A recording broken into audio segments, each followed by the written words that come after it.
Goeiedag Renay, goed om jou weer in die ateljee te hê waar ons kan saamgesels om 'n hegter verhouding met die Here te hê. En ons het nou in ons vorige studies het ons gekyk dat ons 'n bietjie die Bybel moet bestudeer en hoe ons hom moet lees en dat dit 'n brief is en dat God met ons praat. En nou vir die volgende 2 weke gaan ons bietjie meer gesels oor ons kant van hierdie verhouding wat ons met God praat. Aan die kant van die gesprek. Aan die kant van die gesprek, so. Die woord van God praat met ons, maar van hierdie kant af, ons moet nou met God praat. So, om dan, met ander woorde, dit gaan oor gebed, om met God te kan praat. En voor ons begin, sal jy vir ons open met 'n gebed. Kom ons bid saam. Here, baie dankie vir die voorreg om weer u woord te open en te vra dat u vir ons sal lei in waarheid, in wysheid en in insig. Here, ons wil vandag gesels oor ons kant van die gesprek, wanneer ons met u praat. En Here, herinner ons daaraan met wie ons praat en dat ons kan gemaklik raak wanneer ons in gesprekvoering tree met ons Here. Ons vra dit in u naam. Amen. Amen. So kom ons blaai na Psalm 116 en daar kan ons vers 1 en 2 lees. Ek het u lief, want die Here hoor my stem, my smekinge, want hy het sy oor tot my geneig. Daarom sal ek hom in my dae aanroep. Okay. En ek wil hom net ook herhaal in die nuwe Afrikaanse vertaling. En sê, ek het die Here lief, want hy luister na my stem, my smeekgebed. Ja, hy draai sy oor na my. En solank ek leef, sal ek hom aanroep. Ek hou van daai idee van, hy draai sy oor. Want, jy weet, as ons mos nie mooi hoor nie, dan draai ons mos ons oor. Of bang is ons mis iets. Ja, en gee ons meer aandag as ons mos ons oor draai. So hier is vir my baie mooi gedagte dat ek het die Here lief, sê hy, want hy luister na my stem.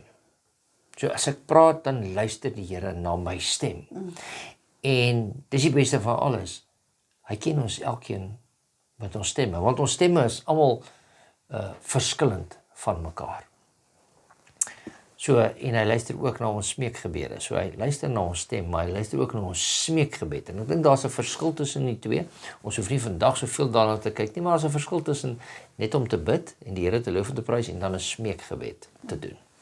So ons almal bid en ons almal weet dat dit nodig is in enige verhouding dat daar kommunikasie moet plaasvind. En kommunikasie kan nie net eensydig wees nie. Met ander woorde, kom ons kyk nou, kommunikasie, die Here met ons, net sy woord en ons lees net en ons hoor net wat die Here sê, maar ons reflekteer dit nie terug nie en ons gesels nie met die Here nie. Dis reg. So dit het 'n wederwysige kommunikasie van albei kante af nodig. Ek dink een van die groot uitdagings wat ons mee vandag sit, en ek hoor dit nogal baie in die gesprekke deesdae, is dat mense half ongemaklik is om met die Here te praat. Want daar is sekere stemme, kan ek dit maar so stel, wat vir jou half die idee wil skep dat daar's 'n regte manier om te bid en 'n verkeerde manier om te bid. En jy weet die manier wat ek gemaklik is om te bid, wil ek hê almal moet gebruik om op so 'n manier te bid. Nie waar nie, nee. So as jy op 'n ander manier bid as ek, dan wil ek nou vir jou al vertel, maar dis verkeerd en dit is nie reg. Of jy moet my formaat aanneem, dan bid jy nou op die regte manier. En ek dink, die eerste ding wat ons nou vandag moet doen, wanneer ons gaan gesels oor gebed, is om net eers te besef, dat gebed is 'n gesprek met 'n vriend. Ja, kom ek haal gou vir jou aan. Skrifte na Christus, bladsy 93, word dit vir ons baie mooi uiteengesit. En dit sê, gebed is die uitstorting van die hart voor God, soos mens maak met 'n vriend. Ja. Met ander woorde, somtyds met ons vriende, raak ons 'n bietjie driftig. Somtyds met ons vriende raak ons rustig. Ons deel ons hartstogte met mekaar, ons deel ons teleurstellings met mekaar.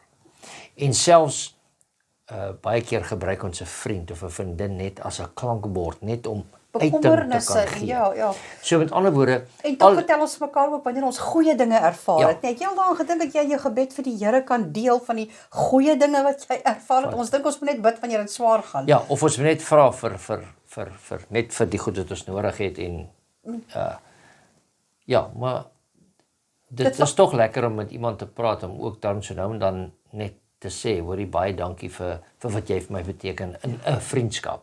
En ons kan dit ook met die Here doen. Ja. So, kom ons kyk daarin. Baie mense het ek al gehoor, hulle sê, maar daar's net 'n sekere manier hoe jy moet praat. Jy weet, ek het al baie keer as ons al gery het in die kar en ons het nou al klaar weggetrek en ons is in die verkeer, as ons 'n paar in die kar is, dan sê ons, kom ons bid saam, en dan sal ek altyd sê, asseblief, kan die drywer net sy oë hou op die pad, moenie jou oë toemaak nie. En so baie mense dink byvoorbeeld, ons kan nie met oop oë met die Here praat nie.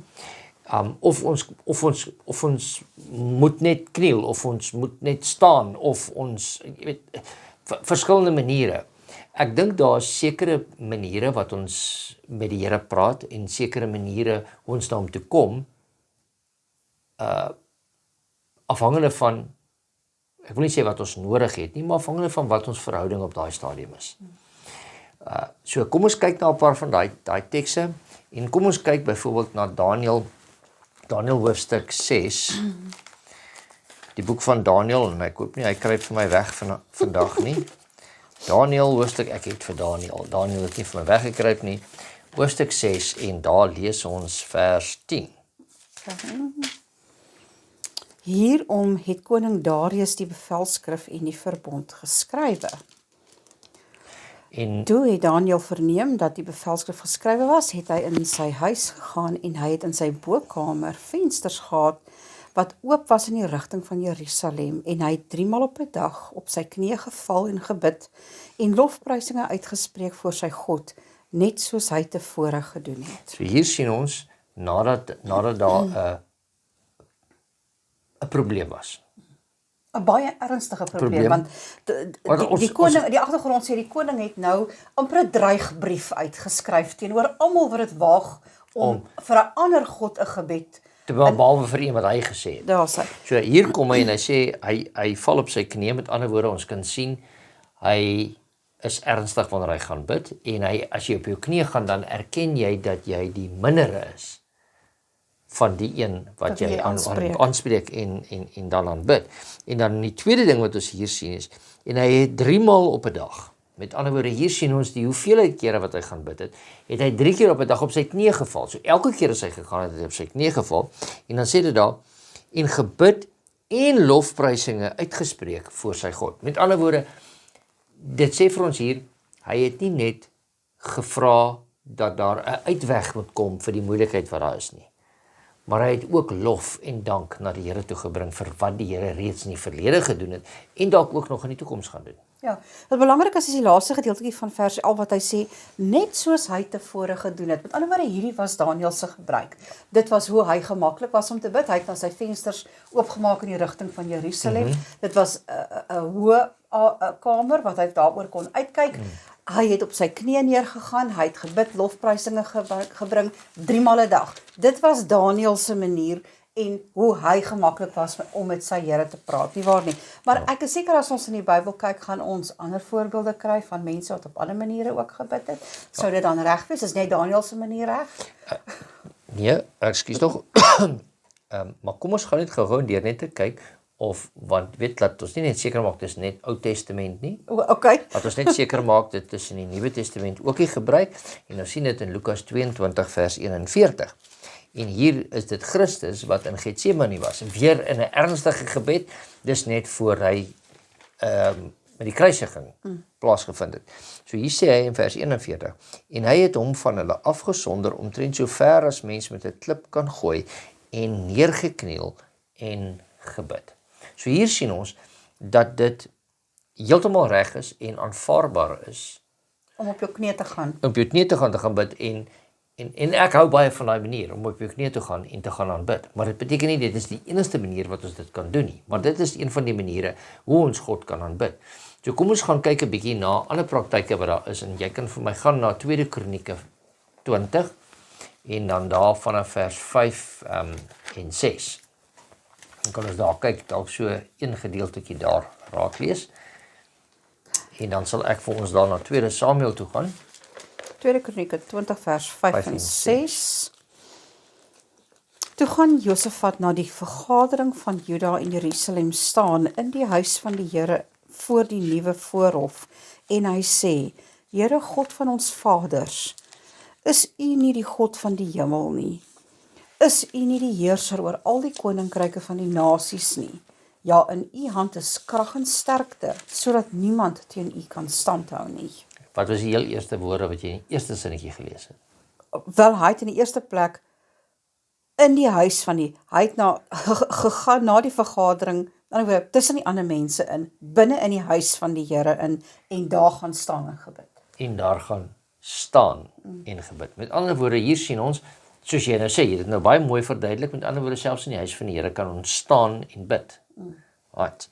So, dit is baie belangrik om dit te weet, en daar is nog 'n paar ander teksverse wat dit ook aangehaal word, wat jy ook kan gaan na kyk, maar kom ons kyk, ek het nou na die verkeerde een toe gegaan, ons gaan na 2 Samuel toe, 2 Samuel, en daar kyk ons vir hoofstuk 7, 2 Samuel hoofstuk 7, en daar lees ons vers 18. Koning Dawid het toe ingegaan en voor die aangesig van die Here gebly en gesê, wie is ek, Here, en wat is my huis, dat U my tot hiertoe gebring het.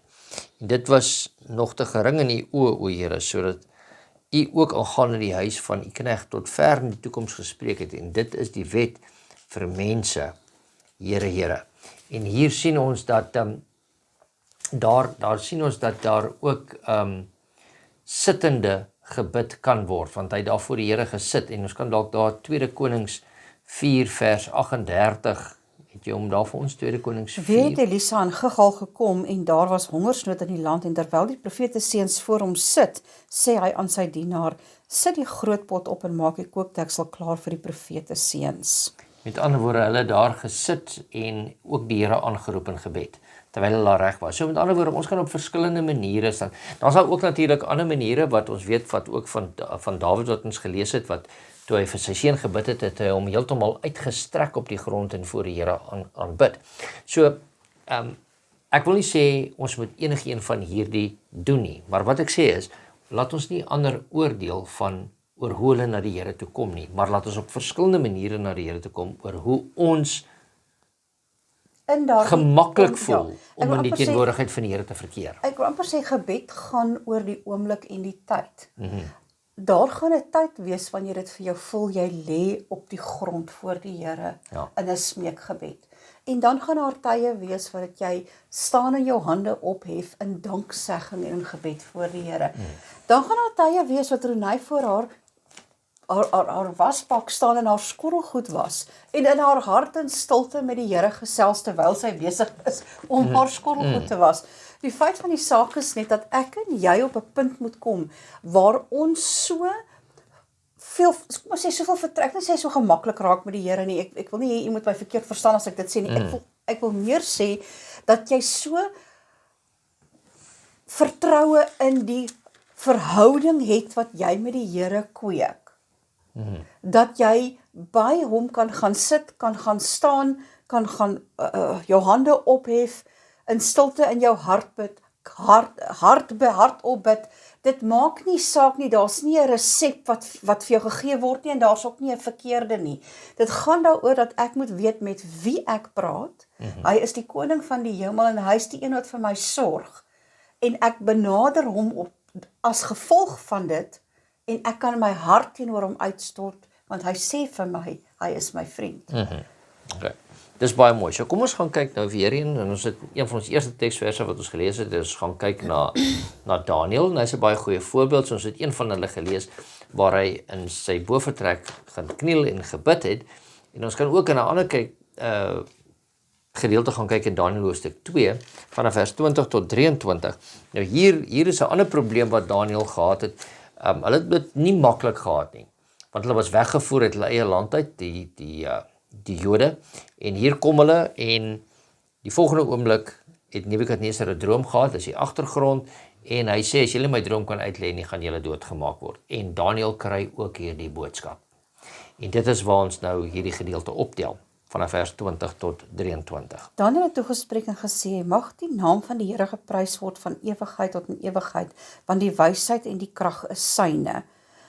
Hy tog verander die tye en die geleenthede. Hy sit die konings af en stel die konings aan. Hy verleen wysheid aan die wyse manne en kennis aan die wat insig het. Hy openbaar ondeurgrondelike en verborge dinge en hy weet wat in die duister is en die lig woon by hom. U God van my vaders, loof en prys ek, want u het my wysheid en krag verleen, en nou het u my bekend gemaak, wat ons van u afgesmeek het, want die saak van die koning het u ons bekend gemaak. So ons is nou verby die gedeelte van kan ek sit of staan of hardop praat of sag praat, ons is nou daar verby, ons kyk nou na, wat kan ek van die Here afvra? Ja. En dan ons kyk wat ons van die Here kan afvra, en dan sien ons ook hierdie ander ding wat ek hier agter gekom het is, hulle die moeilikheid na hulle toe gekom, hy het gevra, kan ek tyd kry, sodat ek hierdie saak met die Here kan bespreek. Hierdie droom kan uitlê vir jou, en in vers 18 sê dit hier vir ons, ek gaan dit net vinnig lees, en dat hulle barmhartigheid van God van die hemel moes afsmeek. Met ander woorde, hier kom dit voor, ons het gehoor as 'n situasie, so nou moet ons bid. En as ons mooi na die gedeelte lees, dan sien ons, en nadat dit die antwoord gegee is daar weer dankie gesê, nadat die antwoord gekom het. Ja, dis 'n verskriklike belangrike ding wat jy nou aanraak. Het jy al in 'n punt gekom waar daar nou ewe skielik 'n geweldige situasie losbars rondom jou? Soos hierdie tipe van situasies kom ons nie stilletjies nie. Hulle trek nie pantoffeltjies aan nie. Hierdie tipe van situasies is mos skielik en dit weer galm in 'n mens se lewe. En ons wil net dadelik in, jy weet, 'n Engelsman praat van solution mode ingaan. Ons wil net nou oplosmetodes en ons gaan dadelik in 'n modus in waarin ons sê, wat is die beste optrede nou, en ons begin al planne maak.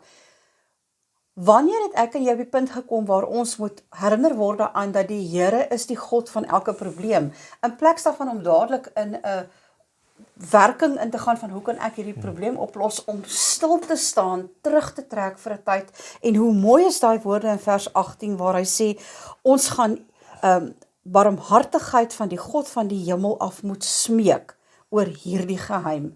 Elke situasie wat onbeheerbaar losbars, is nie 'n geheim vir die Here nie, dis 'n geheim vir ons. Ja. Die beste manier om hierdie ding op te los is kennis wat die Here ons moet gee. Ja. So weet, jy sê tog so baie, wanneer mense by jou kom en sê, leraar, jy moet nou hierdie ding gaan oplos, dan sê jy, kom ons wag net so rukkie en ons gaan eers bid oor hierdie saak. Laat die Here net eers toe om te werk. Ja, so dit is een van die dinge wat ons moet doen. Dan, soos jy net ook gesê het, is die ander situasie wat hier uitkom. Ons kan kyk vir verskillende dinge wat ons kan bid. Ekskuus tog, so ons kan bid vir nood, né? As daar nood in ons lewens is. Maar ons kom ook 'n bietjie verder uit. Hy sê, want ons kan bid vir wysheid. Met ander woorde, en in die Nuwe Testament sê dit vir ons, is Jakobus wat vir ons sê, né? As jy wysheid kort kom, vra daarvoor. En dan kom hy verder en dan sê hy, ons kan bid vir die konings, vir die regerings, vir wat aangestel moet word, en sodat hulle goed kan regeer. Dis waarvoor ons ook moet bid. En dan, goed wat ons dalk nie kan verstaan nie, wat die Here vir ons kan verduidelik. En dit is nie goed wat dalk onverstaanbaar is nie, maar is net onverstaanbaar vir my. En ek verstaan dalk nie 'n ding wat met my gebeur op 'n sekere situasie nie, maar ek het nie altyd nodig om dit te verstaan nie. Die Here het net nodig om my daardeur te lei. So ek moet bid vir die krag en die genade dat die Here my daardeur kan lei. En dan die belangrike ding is, in ons gebede moet ons nie net bly by Here, help my hierdeur, vat my hierdeur, los hierdie vir my op, doen daai vir my nie. Maar ons moet ook hom loof en prys, en hierdie moenie net 'n, ek kan amper sê 'n kliseë word nie. Ons moet gaan dink en hom loof en prys vir hoe hy vir my in die verlede gelei het. Dis reg. Nie vir, ekskuus, my verkeerd verstaan nie. Nie net altyd gaan sê, ja Here, ons weet, jy is die skepper van hemel en aarde, en dis reg, dis goed. Maar ek was nie by die skepping nie.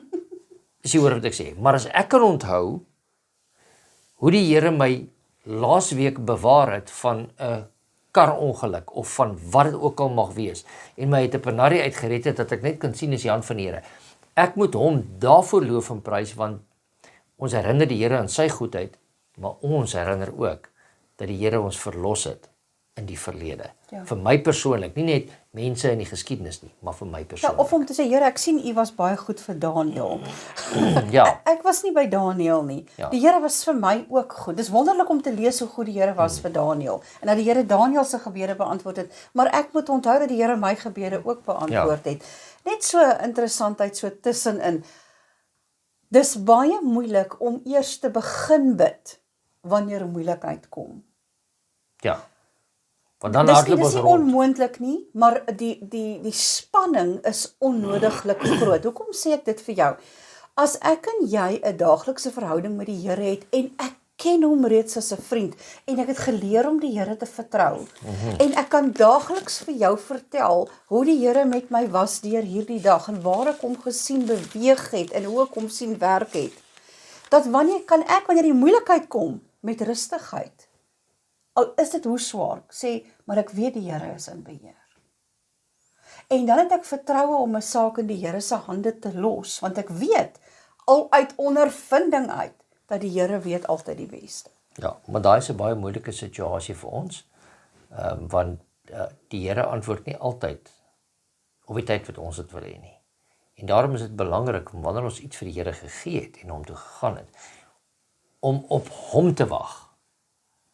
En laat hy dan vir ons deurkom en nie maak soos Abraham en Sarah gemaak het en 'n hele klomp ander nie, maar laat ons op hom wag op die regte tyd. So kom ons gaan kyk nou na 'n ander karakter wat ons in die Ou Testament kry. Nou hierdie man lees ons net 'n baie klein gedeeltetjies in die Bybel.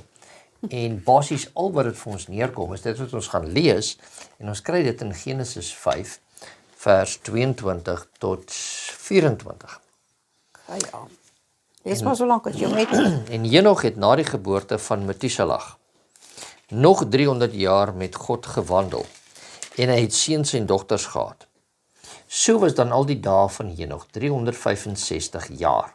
En Henog het met God gewandel en hy was daar nie meer nie, want God het hom weggeneem. Nou die eerste ding wat ons hier moet besef, as ons by vers 21 kyk, dan sê ons, toe Henog 65 jaar oud was, het hy die vader van Metuselag geword. Maar as ons in die volgende vers kyk, dan sê hy, en Henog het na die geboorte van Metuselag nog 300 jaar met God gewandel. Ek sê altyd, ons moet tussen die lyne kan lees. Tussen die lyne sê dit vir my, die vorige 65 jaar, Het hy ook saam het met hy hom gewandel. ook saam met God gewandel. As hy nog 300 jaar saam met hom Nog gewandel. gewandel het. So dis een ding. En om met God te wandel beteken nie net hier dat hulle elke aand saam gaan stap het nie. Dit beteken hy het sy lewe so ingerig en sy lewe so geleef dat hy elke dag saam met God geleef het. Saam met hom gewandel het in alles wat hy gedoen het. En dit sê nie dit hier vir ons nie. Maar as jy so 'n wandeling met die Here het, dan moet daar tog 'n gesprek plaasgevind het. Dan moet tog 'n verhouding wees. So Henog moes hier vir oor die 365 jaar, moes hy met God gewandel het, moes hy met hom gepraat het, sodat daar 'n verhouding soos tussen twee broers kon gewees het, laat hy so met hom gewandel het, laat hy later aan nie meer daar was nie, maar lewendig hemel toe geneem is. Ja. En het is pragtig dat van alles wat van Henog se 365 jaar genoem kan word, is die een ding wat vir ons opgeteken is sy verhouding met die Here. En ek kan vir jou beloof, Henog het op dieselfde aarde geleef as ek en jy. Hy het sy moeilike dae gehad en hy het sy goeie dae gehad. Daar was meer as genoeg uitdagings. Maar Henog se verhouding met die Here was van so 'n aard dat hy die Here geken het as 'n vriend. En dit is baie mooi dat sê Henog het met God gewandel en hy was daar nie meer nie, want God het hom weggeneem. Die Here het vir hom vroeër hemel toe gevat, omdat hy so besonderse verhouding met hom gehad het. En ek dink hierdie vers in Romeine hoofstuk 12 is vir ons ook 'n antwoord hier om te volhard in die gebed en nie moed op te gee nie en aan te hou. Ekskuus, as hy vir 300 jaar met God gewandel het agterna en voor die tyd, dan is dit dan 'n volharding om met iemand te gesels hoor. Jy wil daarom 'n vriendskap met iemand hê. Kom ons lees dit net, 12 vers 12. Verbly julle in die hoop. Wees geduldig in die verdrukking, volhard in die gebed. Met ander woorde, hierdie teksvers kom hy ook en Paulus praat met die kerk in Rome en hy sê vir hulle, verbly julle in die hoop. Met ander woorde, die hoop op die verlossing in Jesus Christus, net die hoop wat daar is. Wees geduldig in die verdrukking. So daar gaan verdrukking wees. Selfs vir hulle wat sê hulle is kinders van die Here, Ja. gaan daar verdrukking wees. Maar jy moet geduldig wees in die verdrukking. Hoe doen jy dit? Deur dan vas te hou. En soos ons maar altyd in die weermag gesê het, jy moet vasbyt, né? Hoe doen jy dit? Deur te volhard in die gebed. Met ander woorde, om nie jou daaglikse gesprekke met God te laat staak nie, maar dit te laat voortgaan op 'n permanente basis. So dis baie interessant wat ons dit moet doen, en dan kan ons ook so met God wandel en elke dag saam met hom wees. Nou 'n ander man waarna ons kan gaan kyk het, wat ook dan nou met God gewandel het en wat op die stadium gesê is, hy is een van die nederigste mense wat daar op aarde is, vat ons weer terug en ons gaan na ons ou vriend Moses toe. Hy was 'n godvreesende leier. Die Here het hom gekies en hy het gelei en ons weet hy het met 'n weterstrewige volk gesit, wat hom, kan ek nou maar sê, jare se moeilikheid gegee het. Ja. Maar hy het nog steeds gebly en hy het nog steeds vir hulle gebid. So gaan ons daarna vinnig kyk na, het jy by Eksodus 33, Vanaf vers 15. van vers 15 tot 23, en daar sien ons, hy het ingetree. Toe sê hy vir hom, as u nie self meegaan nie, laat ons dan nie hier vandaan optrek nie. Dis dan nou Moses wat so vir die Here sê, nê? Ja. Want waaraan sou dan bekend word dat ek genade in u oë gevind het, ek en u volk? Is dit nie daaraan dat u ons met ons saamtrek nie? So sal ons, ek en u volk, onderskeie wees van elke volk op hierdie aarde. Toe sê die Here aan Moses, ook hierdie versoek wat jy uitgespreek het, daaraan sal ek voldoen, want jy het genade gevind in my oë, en ek ken jou by die naam. Daarop vra hy, laat my tog u heerlikheid sien, maar hy antwoord hom, ek sal al my majesteit by jou laat verbygaan, en voor jou die naam van die Here uitroep, maar ek sal genadig wees vir wie ek genadig wil wees, en my ontferm oor wie ek my wil ontferm. Verder sê hy vir my, jy kan my aangesig nie sien nie, want geen mens kan my sien en bly lewe nie.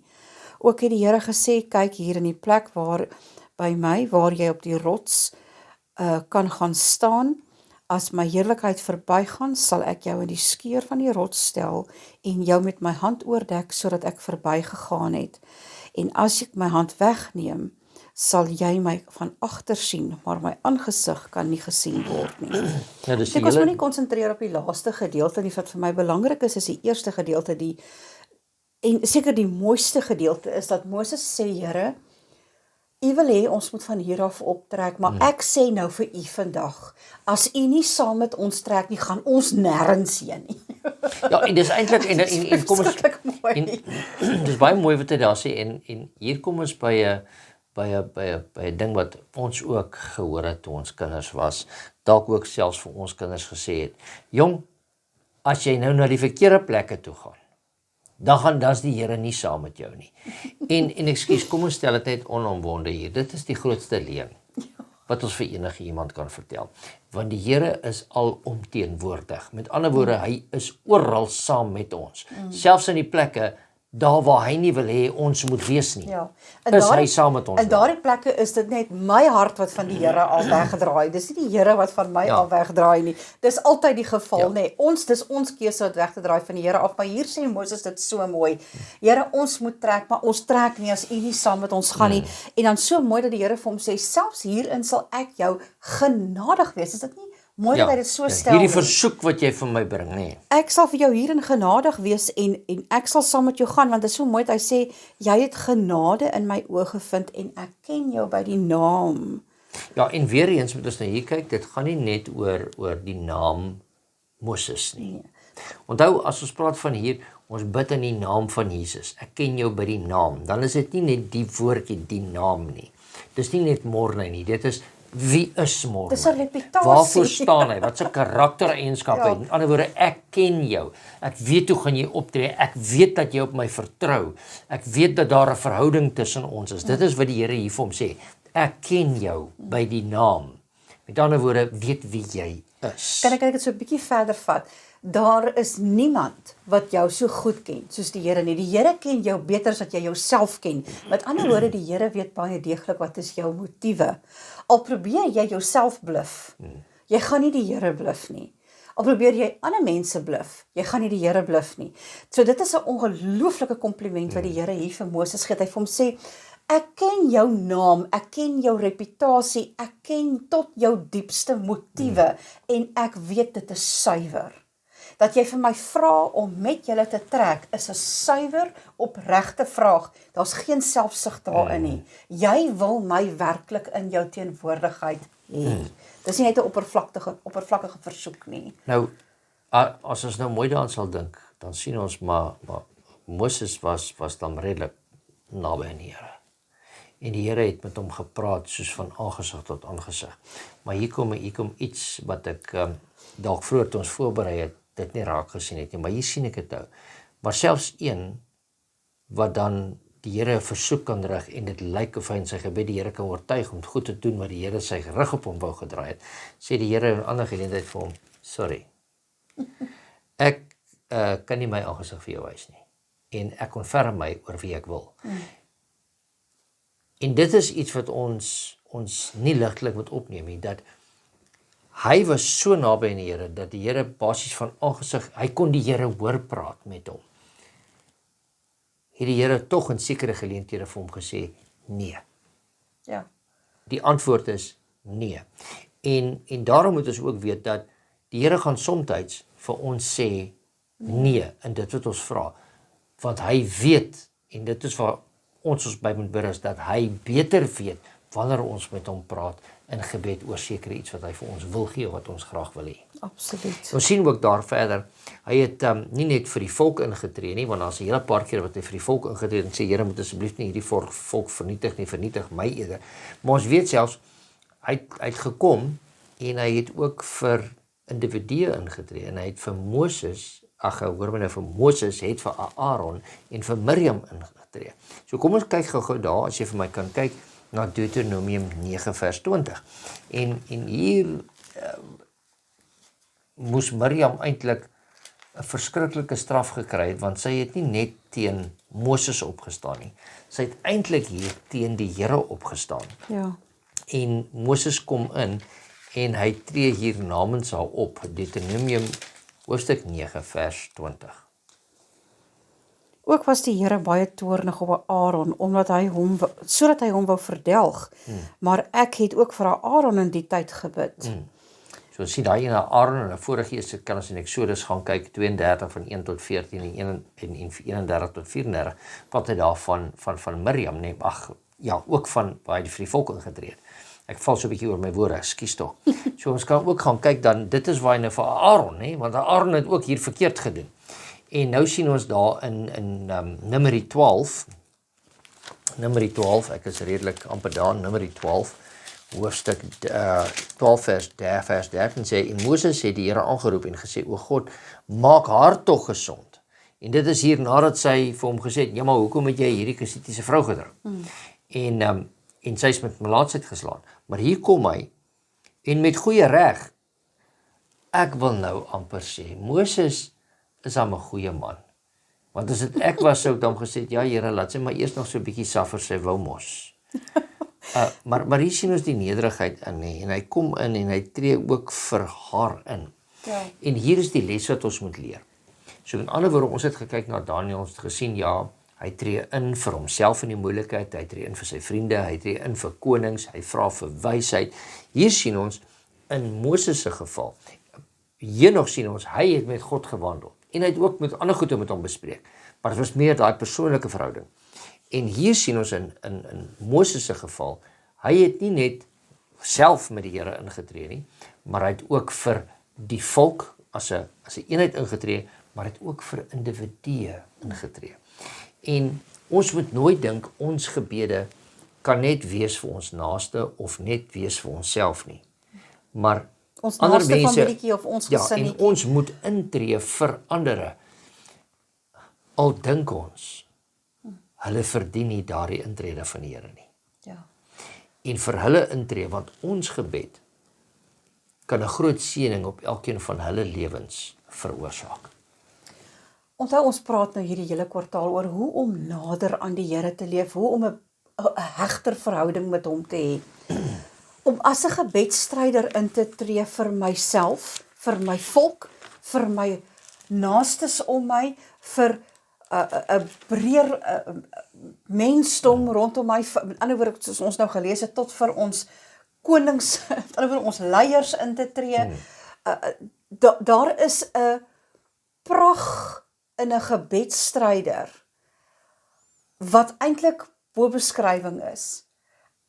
Ek glo persoonlik dat dit die grootste eer is wat jy iemand kan bewys, is om daardie persoon se naam voor die Here neer te lê.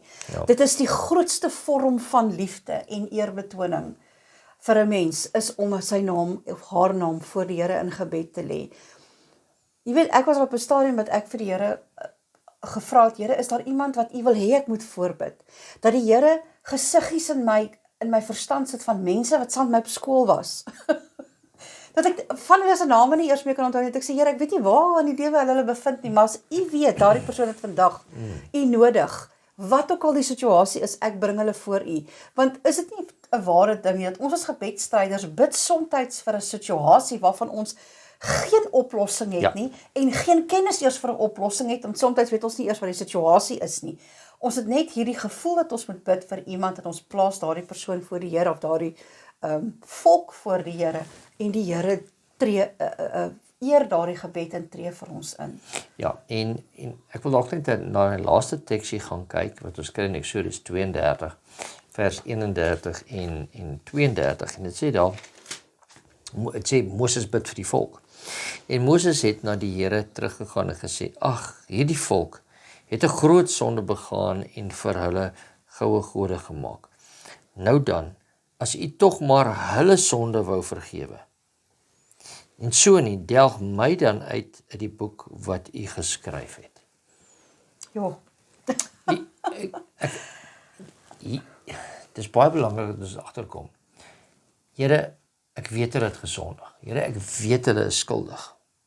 Maar is ons bereid om so vir ander mense in te tree? Dat ons sal sê, Here, laat die straf wat hulle toekom, Eerder vir my kom. eerder na my toekom, want hulle is die kinders. Gee hulle nog 'n kans. Dit sê nie dat ons vir ander mense moet gaan sterf nie, maar dit bring vir ons hierdie nederigheid van Moses uit, wat hy sê, maar hy vertrou die Here so, en hy is so lief vir die volk, al gee hulle vir hom hoeveel opdraande, dat hy sal bereid wees om in hulle plek te sterf, sodat hulle die lewe kan hê, en dat hulle die seëninge kan kry. En wanneer ons vir ander intree, dan moet ons amper so bid, Here, stel hulle eerste. Ek sal tweede vat. Stel hulle eerste. En dis van hierdie dinge wat ons vandag sien, dat wanneer ons bid, moet ons ernstig raak met die Here, en ons moet intree vir ander, ook natuurlik vir onsself, want as ons in die eerste plek vir ander intree, dan sal ander, as hulle dieselfde doen, ook eerste vir my intree. En dis die belangrikheid daarvan, dat ons nie net bid vir ander mense, sodat hulle ons nie so stief behandel nie, of dat hulle gestraf moet word, of wat ook al die situasie is nie, maar dat daar 'n seëning op hulle moet uitkom, en eerder van ons sal weggevat moet word. Ja. Dit wys ook ons ernstigheid teenoor ons gebed wat ons vra vir die Here. Absoluut. Renée, dit was goed dat ons weer saam kon gesels het, en ons gaan, in ons volgende studie gaan ons weer aan op hierdie trant, wat ons weer gaan gesels oor gebed en na ander aspekte gaan kyk, maar dit was goed om weer eens saam met u wees en saam met in die huisie te kan kuier. Kom ons buig ons hoofde saam. Vader, baie dankie dat ons na u troon van genade kan kom. dat ons onsself kan stilmaak en kan sê dankie Here dat U persoonlik na elkeen van ons kyk. Dankie dat ons net ons gedagtes hemelwaarts kan rig en met U kan gesels en weet dat U na elkeen van ons luister. Help vir ons dat ons gebedsstryders sal wees, intree in gebed vir ander elke dag, dat dit 'n gewoonte en deel van ons lewe sal word. Nie net om te vra vir ons inkopieslys nie, maar ook om vir ander in te tree en U naam groot te maak. Seën ons dan so in die res van hierdie dag. Help ons, as ons weer by mekaar uitkom, dat ons weer uit U woord kan studeer. Dit bid ons in Jesus naam. Amen. Amen.